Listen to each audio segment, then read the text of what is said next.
over a 90% chance of doom. Just let that sink in for a second. That is the chilling calculation from MIT physicist and AI researcher Max Tegmark regarding humanity's current, completely unregulated path toward artificial superintelligence. It's a staggering number, right? One that pretty much demands we stop what we're doing and pay attention. So, welcome to this explainer. Today, we're going to decode exactly why top scientists like Tegmark are so terrified of where AI is heading, but don't worry, it's not all doom and gloom. We're also going to look at the surprisingly mundane, completely doable way we can actually prevent this disaster from happening. Here's a quick look at our roadmap for today. We're covering a 90% chance of doom, the AI suicide race, the missing AI rules, an FDA for AI, and finally, the golden age. Okay, section 1, a 90% chance of doom. Let's look at the numbers. You might be wondering, where does that terrifying greater than 90% statistic actually come from? Well, it's straight out of a recent research paper presented at a major AI conference. Researchers looked at all our best, most popular strategies for trying to control a super intelligent AI. And yeah, they fail. A lot. The AI manages to break out 92% of the time. And that's just from trying to use it once. So, if we don't have a reliable way to control something vastly smarter than us, human doom kind of just becomes the default outcome. Now, here's where it gets weird. If you listen to a lot of top tech CEOs, they'll openly tell you there's about a 20% risk of AI wiping us out. But Tegmark points out something absolutely crucial here. That is a totally unscientific number. There is no 25-page paper calculating a 20% risk. It's just a sociological compromise. They use that specific number to signal to their peers like, hey, I take this seriously, but it's kept just low enough to avoid inviting the government to immediately step in and shut them down. Max Tegmark hits the nail on the head here.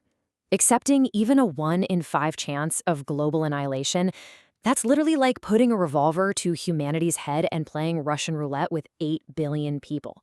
It's an insane level of risk that should be flat out unacceptable to absolutely everyone, no matter how cool the tech is. All right, moving on to section 2, the AI suicide race. So if the incredibly smart people building this stuff know the risks, why on earth are they rushing headfirst toward it?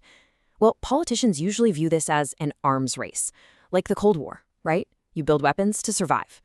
But game theory tells us AI is a totally different beast. It's actually a suicide race, because we have zero clue how to control superintelligence. Actually winning this race and building it first just destroys the winner, right along with everyone else. Tech leaders know they're in a suicide race, but they're stuck. In economics, this is called the tragedy of the commons. These CEOs know that if they individually hit the brakes for safety, their competitors are just going to blow right past them. They'd just get fired by their boards and replaced by someone who is perfectly willing to keep racing to the bottom. So they're completely trapped in this broken incentive structure. Let's jump to section 3, the missing AI rules. How do we stop this terrifying race? History actually gives us the blueprint. AI isn't some uniquely unmanageable monster. It's just the new kid on the block. Think about the timeline of history. In the 1800s, we had unregulated soothing syrups with opioids causing horrific harm to infants, which eventually gave us the FDA. In the 1920s, unregulated early cars caused massive fatalities, so we mandated seatbelts. Every single powerful new industry causes harm until standard government regulations finally catch up. The crazy part is that right now, the AI industry is this huge exception. Guys, AI is literally less regulated than a sandwich shop. Think about that for a second.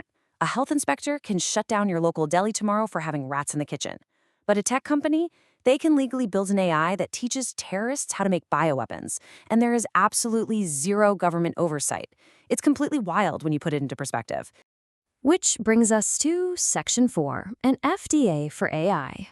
The good news here is that our way out of this existential dread isn't some sci-fi magic trick. It's actually just incredibly boring, standard government legislation. We urgently need what Tegmark calls an FDA for AI. This means 3 basic things. Step 1, getting government permission before training massive models. Step 2, moving from vibe coding, where you essentially just cross your fingers and hope the code works, to vericoding, which demands mathematically proven code. And step 3, making these models pass rigorous clinical trials before they're ever released to the public. If we had these binding federal safety standards, companies couldn't just blindly dump dangerous everything models onto the public. Just like we ban unproven drugs, we'd ban dangerous AI, stuff Tegmark bluntly calls fentanyl for babies. We'd halt AI that increases suicidal ideation in teens, completely block bioweapon instructions, and force companies to pause this reckless superintelligence race. Instead, they'd actually have to build highly specialized, secure, and controllable tools. To really grasp how far behind we are, think about a nuclear reactor. Before we even think about building one, we demand a less than 1 in a million safety guarantee against catastrophic failure per year. Less than 1 in a million.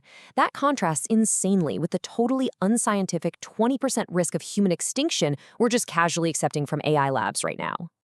Finally, Section 5, the Golden Age. Here's the best part. This isn't just about avoiding doom. If we can implement these mundane rules, we unlock an incredible future. Tegmark envisions this highly regulated environment kicking off a literal golden age for humanity. Freed from the suicide lace, developers could focus entirely on safe, mathematically proven tools. Imagine AI that helps us cure previously incurable diseases like cancer, manages global resources with perfect efficiency, and even helps expand human flourishing across the cosmos for billions of years. The upside is absolutely massive. So, to frame where humanity stands right now, I want you to imagine we're playing a game of chess, and we have a massive, overwhelming advantage. In fact, humanity is sitting at a completely won game. The future could be unbelievable. But how do you fumble a one game of chess? The only way you lose a one game is by panicking. You lose by rushing your moves and playing recklessly when you actually have plenty of time on the clock. Right now, we're rushing to build uncontrollable superintelligence because we feel like we only have a few seconds left. But that panic, it's entirely artificial. It's caused purely by a lack of regulation. If we just treat AI like a normal industry, we have all the time in the world to get the safety right. So, here is the ultimate question for us all. Are we going to have the wisdom to treat AI like every other powerful industry in human history, implement some standard rules, hit pause on the dangerous stuff, and secure our golden age? Or are we going to let a completely artificial suicide race rush our moves and run out the clock on the human species? Thanks for joining me on this explainer, and I will leave you to think on that.